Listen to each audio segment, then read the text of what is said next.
A reforma do ensino médio, a gente sabe, tem sido um assunto em destaque, não é? Nesses últimos anos, gerado dúvidas também, com debates, principalmente entre os educadores. E a razão disso são as mudanças que o novo ensino médio tem trazido aí consigo, com desafios significativos para as escolas e também para os alunos, os estudantes. Assim como a Base Nacional Comum Curricular da Educação Infantil e o Ensino Fundamental, a Base Nacional Comum Curricular do Ensino Médio é um documento cheio de normas, exatamente para nortear as ações de instituições de ensino de todo o Brasil. Nele, encontram-se as novas propostas pedagógicas e a referência obrigatória para a elaboração de currículos escolares. É sobre esse assunto, a reforma do ensino médio, não é? As normas que vão nortear o novo ensino médio, que a gente conversa agora com o presidente do Conselho Estadual de Educação da Bahia, Paulo Gabriel Nassif. Está aqui com a gente no Issa Bahia, um prazer recebê-lo. Seja bem-vindo. Tudo bom, Paulo? Tudo. Bom dia, Jefferson. Bom dia, Ernesto. É muito bom estar aqui para a gente conversar um pouquinho sobre esse tema que tem mobilizado o Brasil inteiro. Quais são as principais mudanças que estão previstas? Então, a principal mudança é você passa a ter uma base nacional comum curricular, que é em torno aí de 1.800 horas, e uma outra parte flexível, em que você tem itinerários, componentes eletivos. Então, você tem uma parte, vamos colocar assim, fixa, que é essa base nacional comum curricular, 1.800 horas, e o restante com uma parte flexível, chamada de itinerário, para dar ao jovem a possibilidade de escolher o seu caminho. Importante registrar que, assim, desde que a humanidade... Quando você diz escolher o seu caminho, escolher as disciplinas que ele quiser estudar. Suas áreas de conhecimento, vamos dizer, não mais disciplinas. As áreas de conhecimento. Áreas de conhecimento. Sim. Seja ciência da natureza, ciências sociais, matemática, linguagens, né? Ou mesmo uma área profissional. Então, são esses os caminhos, né? Agora, é um assunto muito polêmico, né? Quando a gente fala de currículo, a gente está tratando de um território de disputa, porque, afinal de contas, quando você estabelece um currículo numa sociedade, numa escola, você está definindo o padrão civilizatório desse país, desse lugar. Então, é compreensível, e felizmente é assim. Nós estamos tendo uma disputa dura, né, com críticas, com defesas, né, e eu acho que debater isso na sociedade baiana é muito importante. Então, quando você diz que é um tema polêmico, o que mais tem provocado discórdias? Quais os pontos mais polêmicos? Bom, em primeiro lugar, a gente tem que lembrar que, se você pega em qualquer parte do mundo, o ensino médio é um desafio.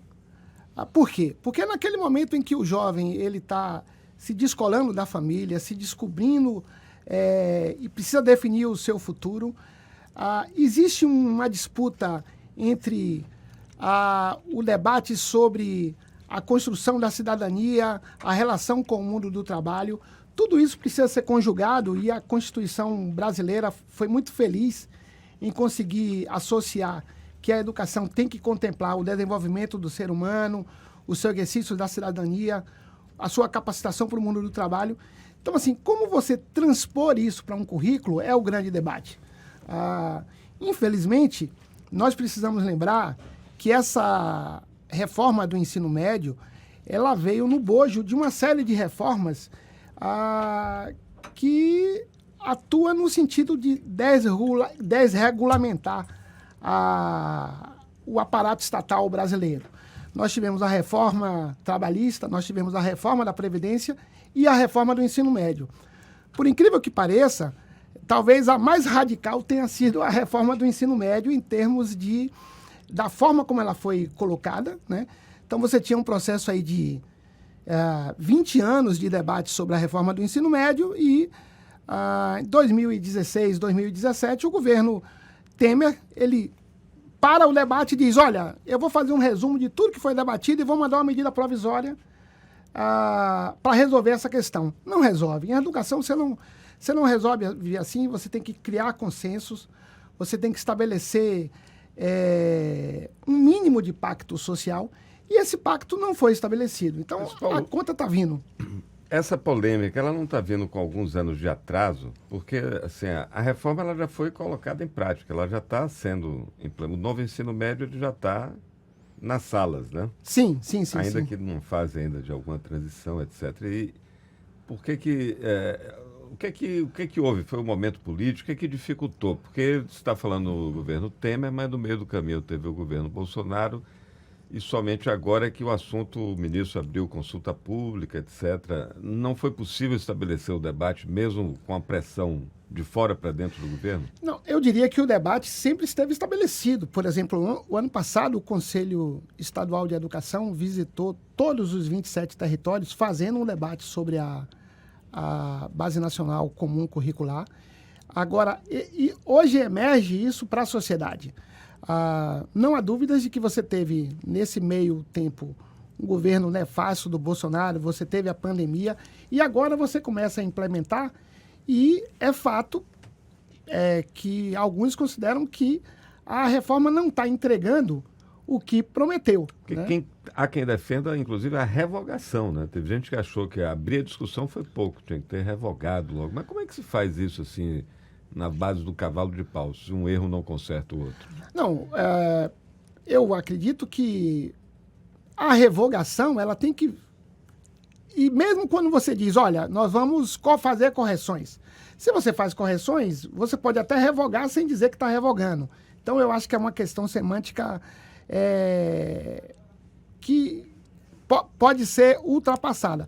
Agora, a grande questão existe uma sensação hoje de que essa reforma ela não está sendo implementada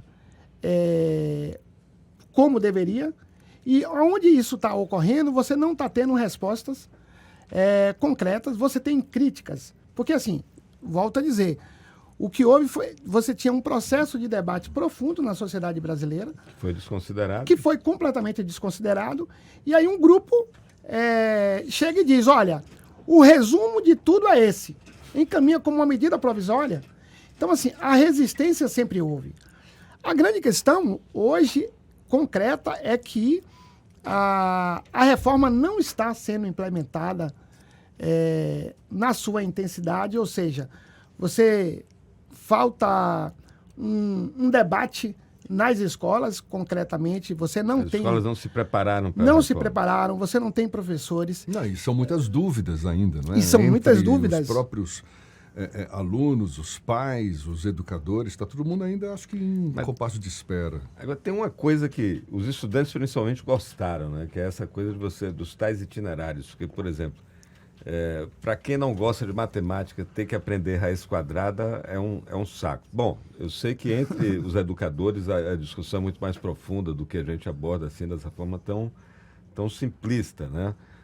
Há quem questione, é muito cedo para se fazer essa separação e que é importante que esses conteúdos cheguem todos para o jovem, mas a juventude me parece que gostou, ou parte dos professores também gostou dessa possibilidade de você... Bom, eu diria o seguinte, quando você pensa... quando a gente discute ensino médio, a gente está discutindo a possibilidade do jovem entender o mundo, né? Então, assim, uma conquista importante da sociedade brasileira, até 2007, a obrigação constitucional do Estado brasileiro era entregar a criança, o jovem, com o ensino fundamental. Nós tivemos uma revolução civilizatória no momento em que isso muda e diz, olha, todos os brasileiros precisam ter, no mínimo, o ensino médio. Por quê? Porque isso vai te dar justamente as ferramentas para que você entenda o mundo. Né? É muito interessante porque, no geral, quando você pensa numa sociedade desenvolvida socialmente, o mínimo é que você tenha a universalização do ensino médio. O Brasil, infelizmente, não está nem perto disso. Só para a gente ter uma ideia, só 60% dos jovens com 18 anos no Brasil chegam a essa idade com o ensino médio. Isso é uma catástrofe do ponto de vista de qualquer processo civilizatório. Agora, qual ensino médio nós vamos defender? Particularmente hoje você tem alguns consensos de que a consolidação do que você aprendeu no ensino fundamental, E aí, raiz quadrada é importante, né, que seja colocado. Você tem uma diferença, né? Porque veja quão sério é essa questão.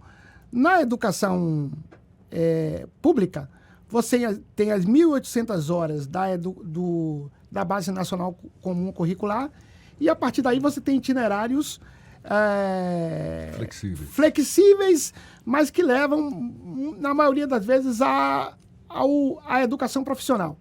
Enquanto que na educação privada, você teve as 1.800 horas e o restante continua sendo propedêutico, ou seja, química, física, matemática. De algum modo, eles se rearticulam para continuar ensinando e preparando o jovem para... Então, a reforma é uma armadilha para a juventude.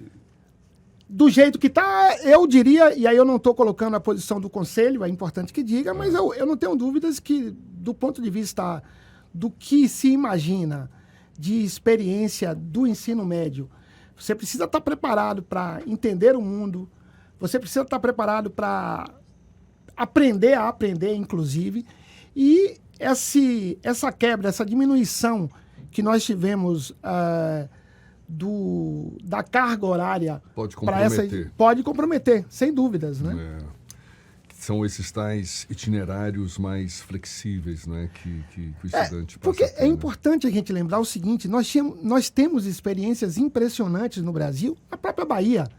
Quando a gente pega lá, por exemplo, no sul da Bahia, a Federal do Sul da Bahia, o professor Naumar iniciou lá uma experiência impressionante de associação das escolas do Estado de ensino médio com a universidade, em que os professores da universidade vão para esses centros, transformam eles em educação integral e desenvolvem projetos de integração de química, física, matemática, arte.